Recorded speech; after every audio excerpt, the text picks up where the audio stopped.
Joe Zekas. I'm from YoChicago. I'm sitting here at Tom Corbett's kitchen. Yeah. And Tom is frequently touted as the #1 home inspector in Chicago, has won a number of awards, and his company is Tomacor.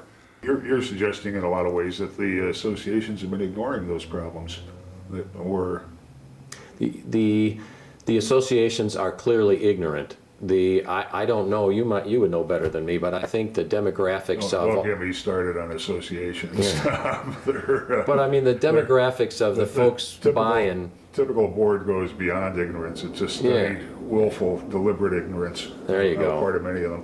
Okay, so that's stupidity. But that may have changed since I've had familiarity with them. So yeah, so what we find is that our average client is young and affluent and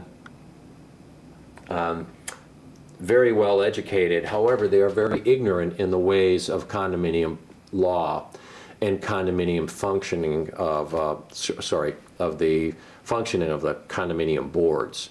So we'll get your typical condominium board for a new. That makes them an ideal board member. Yeah, we get new board members who take possession from the developers who are very savvy and know all the ins and the outs of rating the reserves. So sometimes these boards take on new high-rise buildings without any reserves, even though the state law or the laws that be are specific that you're supposed to have 2 months of reserves in the reserve account. Sometimes that gets rated. And these new folks, young urban professionals, take over the board without any sense of the condition of the common areas, where oftentimes they're full of workers' tools and they can't exit the building in a fire. And they take over the board without the work being complete.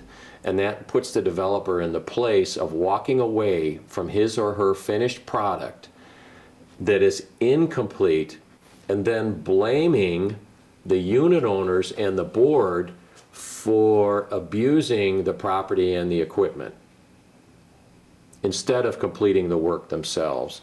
So, and that sets up a lawsuit, which the developers anticipate, because I've been through 100 of them, and I see them coming, and I know they're coming, and I've been in, done court work for condominium boards. And so when the lawsuit raises its ugly head and the condominium boards choose to either sue or not to sue, they make their choice solely on, almost always, will it be more expensive to win the lawsuit, or will it be more expensive to complete the repairs? And most of the time they say, let's just fix it. And so the developer gets off the hook, and even if you do win the lawsuit, you haven't collected the money, right? So you got another lawsuit, maybe. So in this whole mix is what's the cost of the suit, what's the cost of the repairs, and the developers have a good sense of that before they turn the property over.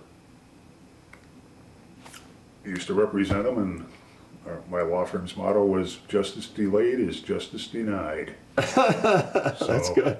Sounds like S&A, you were over there. In the Circuit Court of Cook County, it's easy to string out the resolution of a lawsuit year after year. Year after year after year. And meanwhile, people are living in the place, and what's their responsibility to complete the repairs while they're living there, right?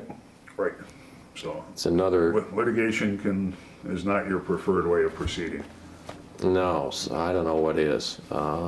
Good thorough inspection is the only thing that I know. And if this property shows poorly in the common areas, savvy customers that I represent as their home inspector, they keep looking.